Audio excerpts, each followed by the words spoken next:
All right. Part four. We're pressing right on, trying to bring back relevant Christian content, not the Roman Catholic Church, though. Ready? All right. Additionally, without eliminating these powerful groups, these giants would have eventually overcome an enslaved human population. So I believe these wars may have been preemptive to thin out the giant populations to keep them at a disadvantage. This may have also allowed the Israelites to see how their God can overcome the impossible is when they act in faith and obedience to his words. This is not accomplished. This not only accomplished the removal of satanic threats from the religion, but showed the Israelites what they could perform when obedient to God's commands. If I conjecture further, this may have also given the Israelites legendary status by defeating the giant warriors, proving that their God was over all other gods in power and righteousness. Aside from these other possibilities, make no mistake, the giant clans were military opposition preparing to war against the coming Christ. I never realized until I studied giants that they were the reason the Israelites were banished to the wilderness for 40 years without receiving their land. This roots back to when Moses sent 12 spies to scout for 40 days the promised land that flowed with milk and honey that they were to possess. I always thought the Israelites didn't obey God and were punished for it for 40 years. Still, I don't remember hearing that this was due to their lack of faith while succumbing to fear and intimidation over battling these supersized giants. Had I been taught this, I surely would have remembered for one, but I would have also been more interested in learning more about what was happening during these Old Testament times.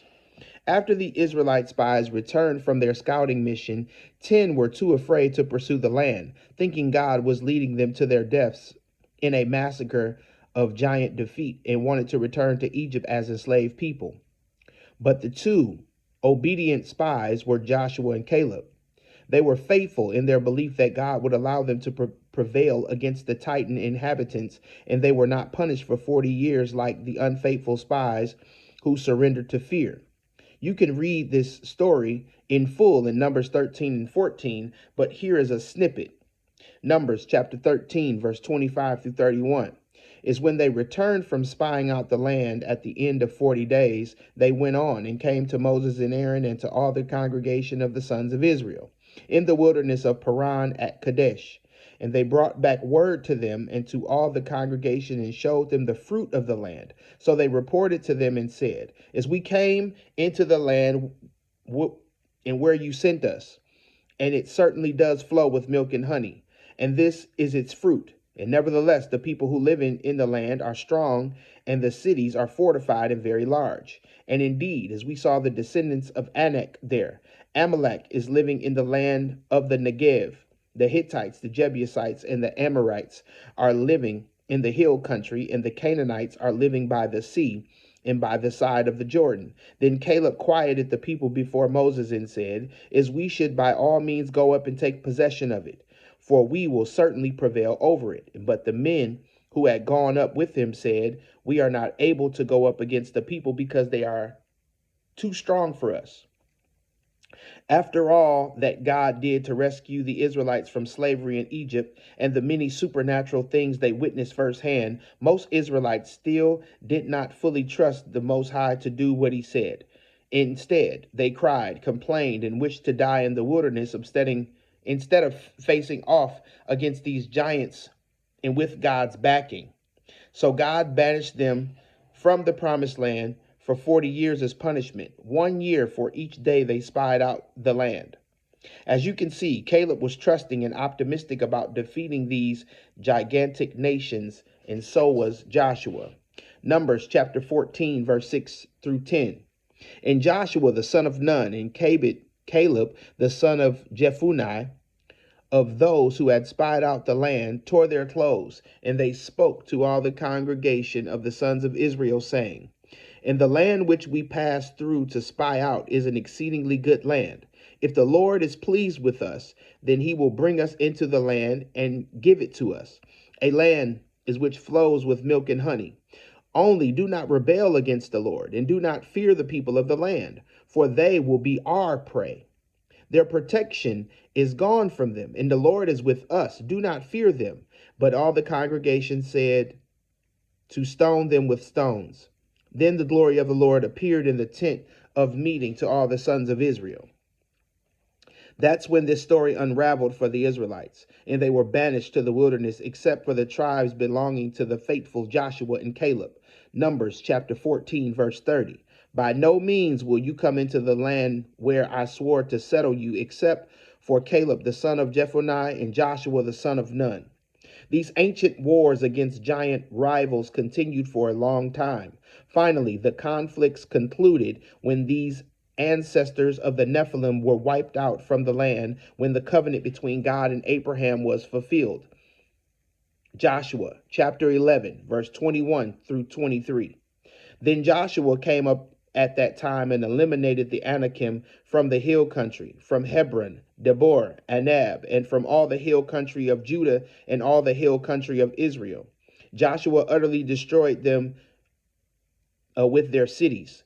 There were no Anakim left in the land of the sons of Israel. Only in Gaza, Gath, and Ashdod some remained. So Joshua took the whole land in accordance with everything that the Lord had spoken to Moses, and Joshua gave it as an inheritance to Israel according to their divisions by their tribes. So the land was at rest from war. Nehemiah chapter 9, verse 7 through 9. You are the Lord God who chose Abram and brought him out from Ur of the Chaldees and gave him the name Abraham. You found his heart faithful before you and made a covenant with him to give him the land of the Canaanite, of the Hittite, and the Amorite, and the Perizzite, the Jebusite, and the Girgashite, to give it to his descendants, and you have fulfilled your promise because you are righteous. We have only scratched the surface of the Old Testament battles against Satan's colossal warriors. Does this help you view these battles with a different lens that offers a greater perspective to understand why God commanded his people to kill every man, woman, and child of these lineages? Eventually, most of these giants were driven from the land, but not all of these giants were killed at that time. Many surviving giants were believed to have departed from the region in exile while they fled from Joshua and Caleb after seeing them decimate their fellow Herculean soldiers. The fear of these giant terrors reserved to where the giants ran away from the Israelites, who had the power of Yahweh on their side. Understand, in that the Canaanites were also called the Phoenicians and were known as ancient master shipbuilders and seafarers. It is believed that a percentage of these giants fled on ships to other parts of the world, where there is evidence of giant cultures that inhabited coastal areas shortly after this same timeline. Only this is where the conspiracy continues to grow, as the giant narrative is always covered up to hide any remaining evidence that they existed.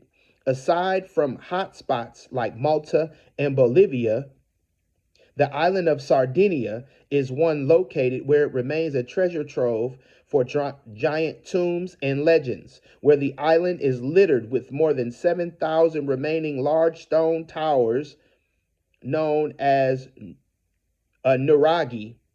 Equally as intriguing to this, about 860 miles from Sardinia is the region of Tangier in northwest Morocco. Ancient stone pillars were found erected with an inscription that reads, "We are the Canaanites who fled before the face of Joshua the robber, the son of Nun."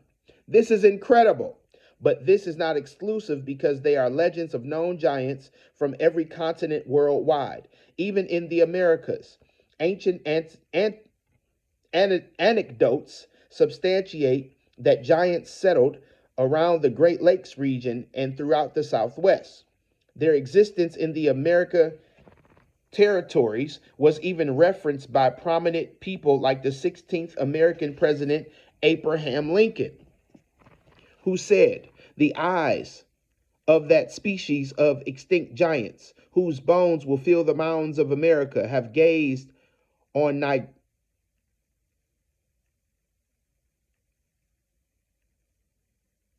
or I think this is, I'm having a brain fart, have gazed on Nigeria or Niagara. It might be Nigeria. It might be. Niagara. I might just having a brain fart. As ours do now. Abraham Lincoln, 1848. In grade school, I learned of the strange burial mounds taught to be built by Native Americans throughout the United States. The mounds are burial grounds of Aboriginal Indians. As we were taught, there's nothing to see here, kids. The modern tribal society, initiates, elders, and medicine men have always denied these claims taught from our current history books, claiming the mounds belong to their buried ancestors. What the Native Americans have said repeatedly, which is not documented in any history book, is that the mounds are known to precede their ancestors who found them. They reiterate the mounds were left over from the giants who inhabited the land, just as President Lincoln understood them to be. There are thousands of these unsuspecting hills scattered throughout the United States. I know the local cases in my region where ancient hills reside among the landscape that are not natural hills but ancient mounds still standing from a previous giant race. Many are currently covered in trees and lay in disguise while people drive by them, completely unaware of the giant history that may have occurred in their own town. I cannot offer many details in this remaining short segment, but there have been entire books dedicated to this topic because there is so much to uncover involving the existence of giants. Many of these legends outlining shadows of the past describe a race of North American giants that were cannibalistic, often having red hair and double rows of teeth, elongated skulls that sometimes display cranial horns, and 6 fingers per hand and 6 toes per foot.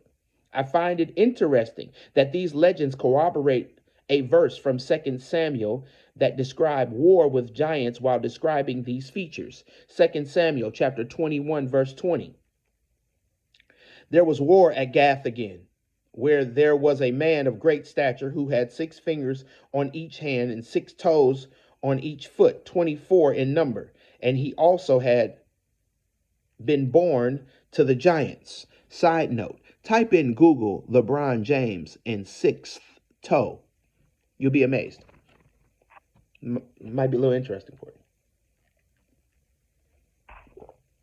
Affirming these legends as well as the biblical account in the vast amount of newspaper articles reporting skeletons found during excavations throughout the 18 and early 1900s, several dozen of these newspaper features are reported all across the country, alleging skeletons unearthed in the range from 8 feet to over 20 feet in measure.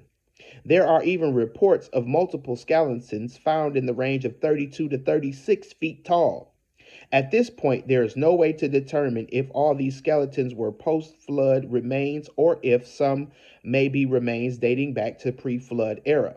But if these skeletons are post-flood remains, imagine for a minute Joshua and Caleb with their troops at an average height of 5 to 6 foot tall, running in and killing off dozens or even hundreds of those ogres in each occurrence of battle. This army of intimidating enemies may have stood 10 to 20 feet or more in height and strength. Consider the guts, fortitude, and faith these men had, who acted in obedience to Yahweh's requisition. Now apply this to Caleb, as he was still willing to slay giants at the elderly age of 85 years old. The significance of these battle stories is missed when people in modern times are taught that giants never existed, leaving people to believe that the Israelites were just sadistic child killers who stole the land from neighborly human settlers.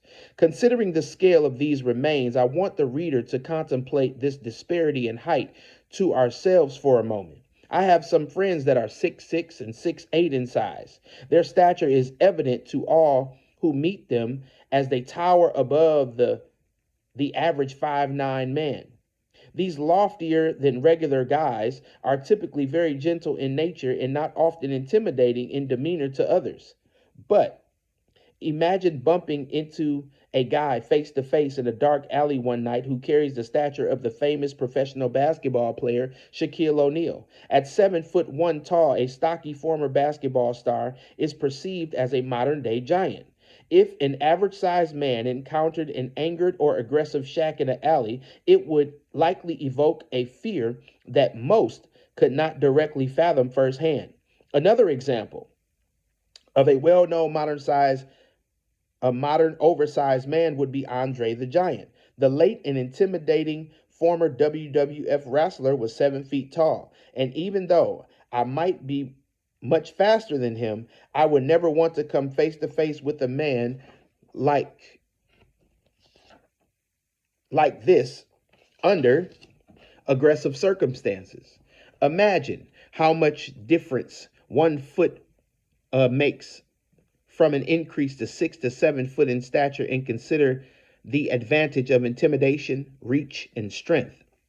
Now apply that thought to armor-covered giants like the battle-tested Goliath standing at 10 feet, King Og of Bashan at 13 feet, or the unfathomable, unknown character found to be 36 feet in height. Suppose you pursue ancient hieroglyphs or stone reliefs found in the Middle Eastern region and dating back to these ancient times. In that case, you will find many images of people who towered over other fully grown adults who stood up to their waist and even their kneecaps. And many of these images can be found in ancient Egypt and India. This scale correlates to the skeletons once excavated and documented in newspapers but hidden from the general public to uphold the narrative of history is they desperately want to instill. Is whistleblowers involved with the Smithsonian Institute have come forth by exposing that these esteemed organizations, which takes over excavations where skeletons are reported, has been confiscating them from dig sites, only to be hidden and destroyed since the early 1900s to conceal any evidence. Is based on my understanding of scientism's agenda. I believe this has been a well-funded and carefully orchestrated conspiracy to uphold the evolutionary fairy tale while trying to make the Bible's account of giants appear to be that very thing, a fairy tale. This classic inversion is no different than teaching our children that the earth is a spinning, tilting globe flying through a cartoon outer space. It is beyond unfortunate that this effort has accomplished this very result of the Bible embodied as a fairy tale in the minds of many trusting young people, and this strategy is producing atheists in droves. Understanding that giants roam the earth as fallen angels once did enables one to decipher how all the perplexing ancient megalith and monolithic structures came to be. Suppose you have investigated some of these enigmatic ancient structures found worldwide with unique and unexplainable features. In that case, this may help you view these obscure and arcane arrangements with an entirely different lens. Most people quickly identify pyramids to the three commonly known in Giza, Egypt. But did you realize that there are 135 pyramids in Egypt alone? Another detail not found in textbooks. Most people think these fascinating geometric structures are specific to Egypt and don't realize that thousands of these ancient pyramidal fabrications are located across the whole face of the earth. Yes, thousands. Central America, South America, Africa, Asia, Europe, Australia, and it's even alleged that some have been discovered in Antarctica. Some of these pyramids even lie at the bottom of existing oceans, and we continue to stumble across new previously unknown ancient structures every year. Many of these megalithic structures are pre-flood in nature, as they are buried underneath sand and soil sediments to this day. Suppose you are not a big fan of archaeology. In that case, you may not be familiar with a lot of these sites, but the remnants of thousands of stone structures in the form of pyramids, ziggurats, dolmens, obelisks, temples carved out of mountains, and other extraordinary and misunderstood constructions from the past start to make much more sense under the realization of this Genesis 6 accounting, which led to the flood of Noah. There are building components cut from bedrock by the ancients that we still cannot comprehend how they could cut, shape, lift, move, and install enormous stones weighing over 1,000 tons, even with today's modern technology and advanced lifting equipment. One stone in particular, found in the ancient Phoenician city of Baalbek, Lebanon, still partially buried, is estimated to be over 1,650 tons. This single monolithic stone, initially cut from the earth, would weigh over 3.3 million pounds to lift, transport, set into position over mountainous terrain. No such crane is available today that could perform this task, or even a truck that could haul it.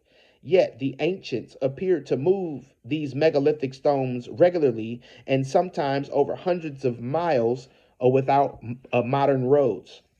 Some of these mind-boggling structures originate from the pre-flood era, while some are more recent constructions of a post-flood timeline. These dynamic feats of ingenuity are often explained away today as most likely built by ancient aliens who came from other planets. But don't be fooled by this illusion of trickery and doublespeak. The reality is these remains of bygone configurations were most likely constructed by angelic intelligence combined with brute strength involving superhuman giant races. Now, the good part. Demons.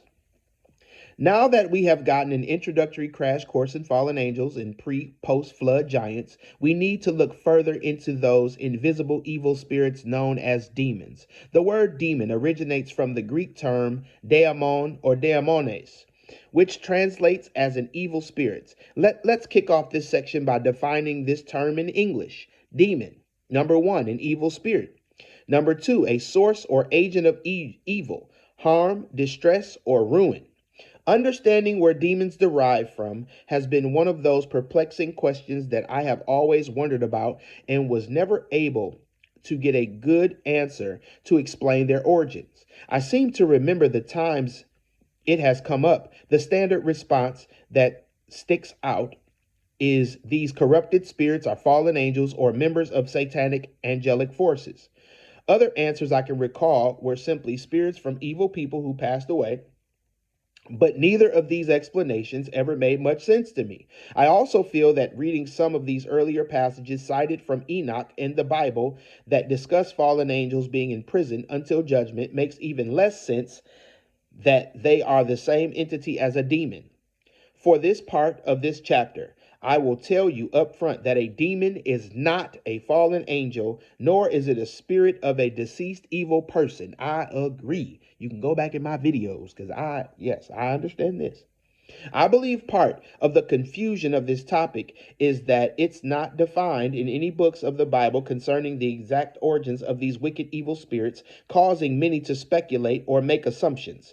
Interchangeably known as demons, devils, evil spirits, and unclean spirits, these are the common descriptors used to illustrate this type of vile entity. These terms are found throughout the Bible when referring to them. I contend that these four descriptors are not referring to the angelic realm, but specific to an evil spirit, known commonly to us simply as a demon. But despite the prolific use of these terms pertaining to demons, there is no mention of their inception or a clear explanation of their origination outlined in either testament. Because of this, and my inclination to discover the mysterious, I spent far too much time looking for secular explanations of the supernatural to uncover the reasons for strange hauntings and to realize the reasons for paranormal activity, including highly charged sites. It was apparent in that these influencing spirits have afflicted many people and have caused many unexplainable occurrences. I was looking for the answer to this question through exorcism accounts and the explanations that the understanding of conjuring could offer. But truth be told, This was time well wasted, in which never led to any solid answers whatsoever. Just more confusion on my own conception of these inconspicuous entities. So, suppose you are like me and have always been curious about the origination of demons. In that case, as we will answer this question in this segment, but before we do, I think it's worth doing a quick explanation of demonology in a nutshell. Demonology, the study of demons and evil spirits. I am not advocating for the study of demons, but I find it helpful to offer a little background on understanding a little more about them so you can better understand what they are. A significant component of Yeshua's ministry was casting these spirits out of people. So I think it's worth having a little more background in case you come up against one someday. As we spoke earlier about the prolific nature of giants and their legends from so many ancient cultures worldwide, demons are no exception, as there are beliefs and apologies ascribed to demons that spread out equally as far as the giants, if not more so. For the most part, every culture and religion believed their spirits exist, is whether they believe them to be good or bad, because there are viewpoints of both. Many in the Western world think demons do not exist at all or stem solely from the practice of Satanism. But this Western mindset is inaccurate because demons do exist and are not exclusive to practicing Satanism, but are involved to some degree in every culture, even if they are not fully known or understood. It is true that Satanists and Luciferians would probably admit to demon summoning, an act considered high magic in occult circles. But this summoning can also occur through witchcraft, spell casting, or hexing through rituals considered a form of low magic or wizardry. In these circles, a demon can be summoned through black magic, evoking and conjuring these spirits through a ceremony involving rites specific to the particular demon being called. The demons are believed to exist in a hierarchy in the invisible spirit world, based on the representative spirit they are conjuring. They have unique power or influence and are called upon to perform favors to the conjurer. In these rituals, the name of the demon is called upon, followed by stringent protocols involving specific steps such as an agreement with or swearing together, followed by utilizing related diagrams, seals, and symbols. These rituals can include sacraments, charms, enchantments that may appear somewhat innocent to more graphic and nefarious defilements, often involving blood drinking and sexual orgy. It gets even worse than this, but let's leave it there for this project. If you consider any religious ceremony that you may have taken part in, consider these ceremonies to be everything opposite what is believed to be Christian, as these rituals are performed intentionally to be an inversion of them. This is why there is the use of sacraments countering the Christian communion, hooded robes, opposing more of a Catholic-style garment, and upside-down crosses or inverted crucifixes intended to blaspheme and offend Jesus. I have never been a part of anything like this, but I understand these ceremonies are in direct opposition to God's commands, and the rituals that take place seem to be designed to provoke Yahweh's intentionality. Well, intentionally.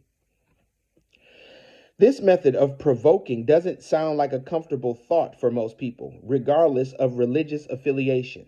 Still, since many people, including members initiated into secret societies, perform these ceremonies in sworn secrecy, in the dark and in private. Ezekiel chapter 8.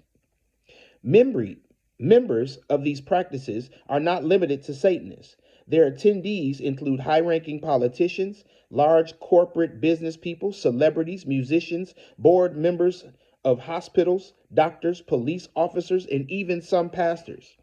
You may think this might be an exaggeration to include pastors, but there are clergy, priests, bishops, and many types of Catholic, Christian, and other religious leaders that partake in these ceremonies, and their congregations would never know differently.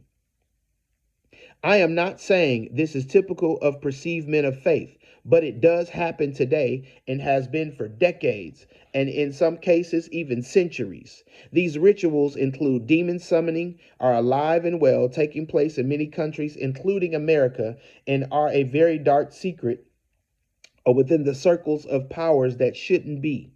Atheists can denounce belief in the existence of demons as well as the source of the creation of all things, but the people who practice these dark pagan rituals believe in them after taking part in this kind of powerful voodoo. If these ceremonies are performed correctly, these demons can manifest inside the room in some form or inside a triangle drawn within a circle or symbol on the floor. It appears that people involved can experience some added worldly power, success, and perhaps other things, but at the cost of being bound to these spirits. In my belief, you are not foregoing any blessings from Yahweh as well as the salvation that only his son can bring, stemming from these activities interfacing with the demonic, other ceremonies, which include divination, necromancy, and witchcraft, and wizardry, alchemy, spell casting, and many others. So, if it is true that every civilization believes in the reality of the demonic world, and many people claim to interact with them to the point of harnessing power through signing over their own soul, how have these evil spirits come to be, and where did they come from? As I mentioned earlier, the Bible does not give us the smoking gun on this answer, but here is another reason why I like the book of Enoch. Answers to where demons come from can be found, and the book of Enoch sheds light on this topic. Among others, by succinctly explaining the origin of demons. I remember the first time I read it, I was blown away at how much sense it made, and like a light bulb went off. And I wished I had been familiar with this point of origination much sooner. Let's read the excerpt from the book of First Enoch, is that I believe clears up the mystery of how these apparitions came to be. First Enoch chapter 15 verse 8 through 11. And now, in the giants who are produced from the spirits and flesh shall be called evil spirits upon the earth, and on the earth shall be their dwelling. Evil spirits have proceeded from their bodies, because they are born from men, and from the holy watchers is their beginning and primal origin. They shall be called evil spirits on the earth, and evil spirits shall they be called. As for the spirits of heaven, in heaven shall be their dwelling. But as for the spirits of the earth, which were born upon the earth, on the earth shall be their dwelling. And the spirits of the giants afflict, oppress, destroy, attack, do battle, and work destruction on the earth, and cause trouble. They take no food, but nevertheless hungry, and thirst, and cause offenses. And these spirits shall rise up against the children of men, and against the women, because they have proceeded from them. So, let me give you a little tip in how this is valid. When you read Proverbs chapter 4, verse 14 through 17, it's talking about these evil spirits. So this is why it's very pivotal and critical to study to show thyself approved unto God, being a workman who does not being ashamed, who can rightly divide the word of truth. That's why it's important to study other books through the lens of the Bible, for sure. Okay. The explanation offered in the book of Enoch explains demonic activity in the form of suppression and possession to a T. It clears up their origins by explaining that the evil spirits resulting from the improper union between the watcher angels and the daughters of men.